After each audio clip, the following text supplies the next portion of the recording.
Lalu seperti apa sanksi bagi oknum polisi yang diduga memeras WNA di konser DWP beberapa waktu yang lalu? Kita bahas bersama mantan Kabar Eskrim Polri, Komisaris Jenderal Purnawirawan Ito Sumardi. Selamat sore Pak Ito. Selamat sore, Mas Ya, Radit. baik Pak Ito, kasus ini tentu mencoreng citra Polri. 18 orang anggota polisi akan disidang etik. Apakah layaknya hanya etik atau pantasnya dipecat, Pak?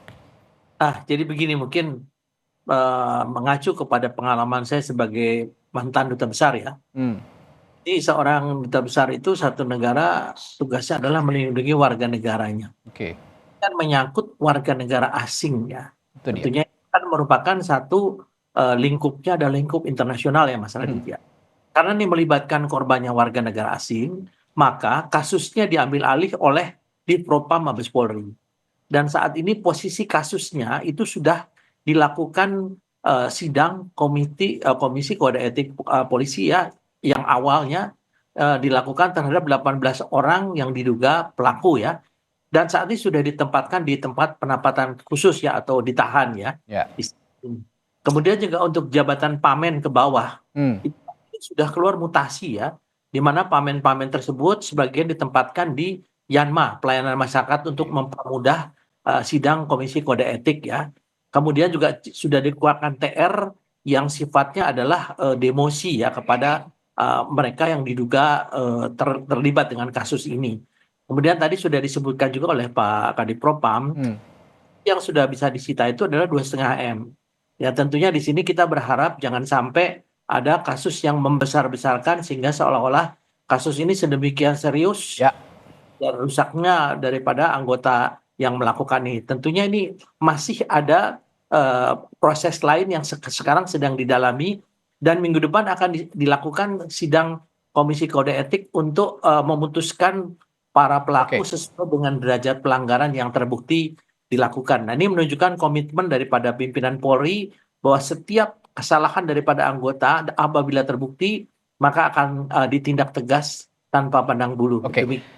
Ya, sebenarnya kita semua, saya juga mengapresiasi langkah dari Divpropam untuk langsung memproses ya 18 anggota ini untuk disidang etik. Tapi tuntutan publik sepertinya tidak sampai di situ, Pak Ito. Bahwa kalau kita publik orang biasa lah katakan ya, seperti saya misalnya, kalau melakukan tindak pidana kan langsung dijerat pidana begitu. Ini kan sebenarnya kasusnya juga pemerasan dengan uang yang tidak sedikit begitu, 2,5 miliar rupiah. Apakah layaknya ini juga akan ada proses pidana ke depan, Pak Ito? Jadi kita tentunya harus melihat status daripada pelaku ya, yang diduga pelaku itu Hmm, kan anggota polisi aktif. Tentunya oke. mereka harus dibuktikan dulu melalui eh, pelanggaran kode etik ya. Apabila dalam pelanggaran kode etik itu derajat kesalahannya adalah memang patut untuk diteruskan ke pidana, maka otomatis yang bersangkutan akan diberikan sanksi PTDH, pemerintahan dengan tidak hormat. Betul. Setelah itu baru mereka akan dikenakan pasal pemerasan ya, sebagaimana diatur dalam pasal 368 ayat 1 dari KUHP. Nah, tentunya kita harus menunggu dulu ya Mas, karena bagaimanapun juga seorang anggota polisi aktif tidak mungkin dibawa ke sidang pidana sebelum dia dilepas statusnya sebagai polisi yang masyarakat biasa. Karena kalau seorang Oke. itu sudah di PTDH, maka yang bersangkutan statusnya adalah masyarakat biasa yang bisa dikenakan hukum publik, yaitu undang-undang pidana. Tapi saya sebagaimana teman-teman di Kompolnas, saya mensinyalir ya ini keseriusan dari Polri karena ini juga menyangkut masalah warga negara asing ya. Betul. Kedutaannya ini kan mereka akan memantau ya. Jadi saya kira ini tidak main-main. Nah, di sini juga tentunya Kementerian Luar Negeri juga ikut memantau ya, karena bagaimanapun ini membawa nama baik bangsa ya. Betul.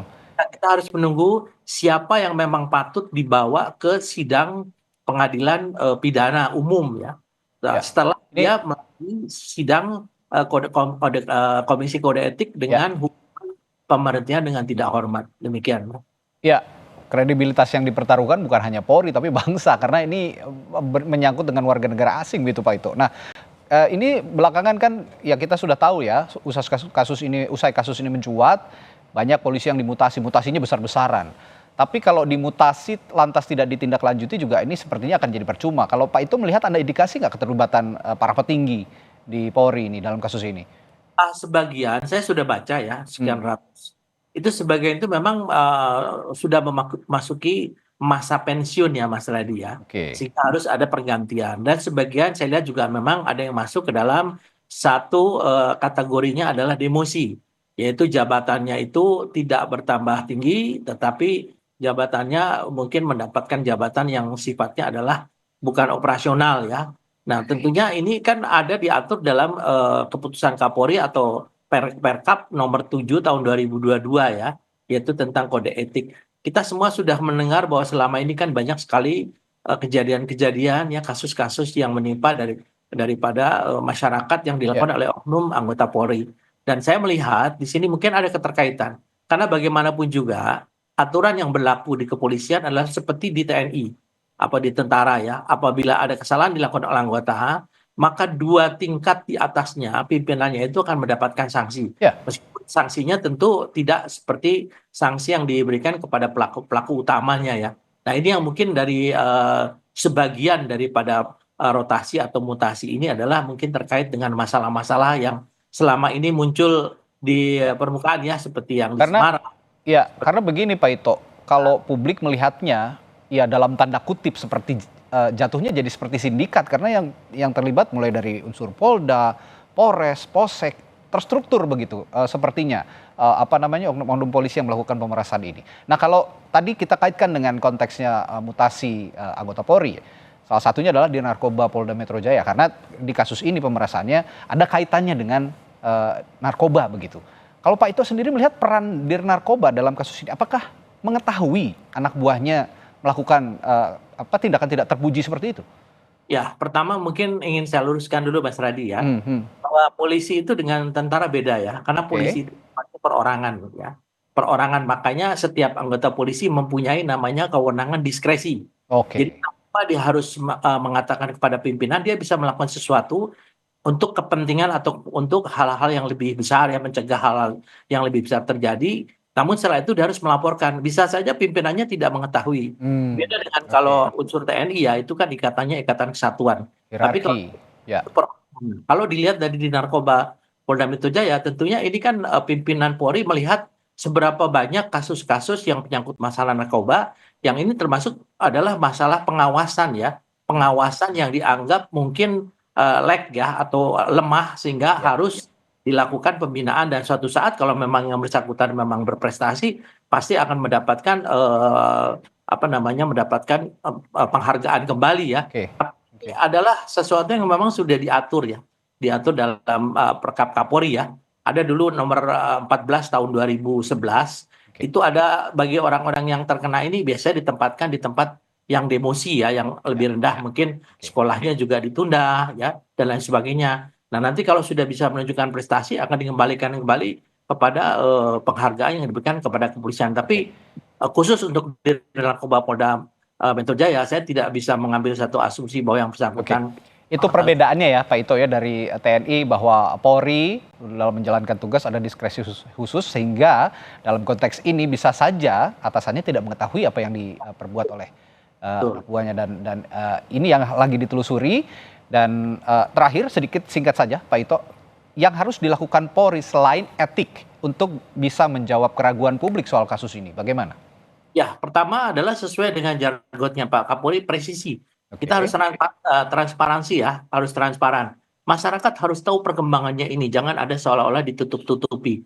Ya, sehingga masyarakat bisa yakin bahwa Polri serius ya untuk menangani masalah-masalah internal. Yang kedua, ini sebagai refleksi tahun ya, 2024 tentunya sesuatu yang sangat berharga bagi pimpinan Polri untuk bisa ke depan mungkin melakukan reformasi ya, perbaikan-perbaikan berdasarkan daripada kasus yang terjadi, oke. apa itu bisa terjadi, apa penyebabnya dan bagaimana supaya tidak terjadi ke depannya. Demikian. Termasuk potensi pidananya ya Pak ya berarti? Oh ya, ya Oke, jelas ya kalau memang di situ terkait pidana harus dan tapi baik. dia harus di P3 dulu. Jadi dari status anggota Polri aktif harus kembali kepada masyarakat biasa baru bisa mengikuti sidang pidana seperti kasusnya Pak Sambo dulu ya, Ya, oke. Minahasa. Ya, Jadi itulah yang memang aturan berlaku. Demikian. ya, karena yang dipertaruhkan bukannya institusi Polri, karena ini sudah melibatkan warga negara asing, ya negara akhirnya yang dipertaruhkan, bangsa juga dan negara yang dipertaruhkan. Dan Betul. citra Polri ke depan juga yang harus diperbaiki bersama. Terima kasih mantan Kabar Eskrim Komisaris Jenderal Purnawirawan Ito Sumardi telah berbagi perspektifnya di Sapa Indonesia Malam. Terima kasih Pak, sehat selalu, sampai jumpa lagi.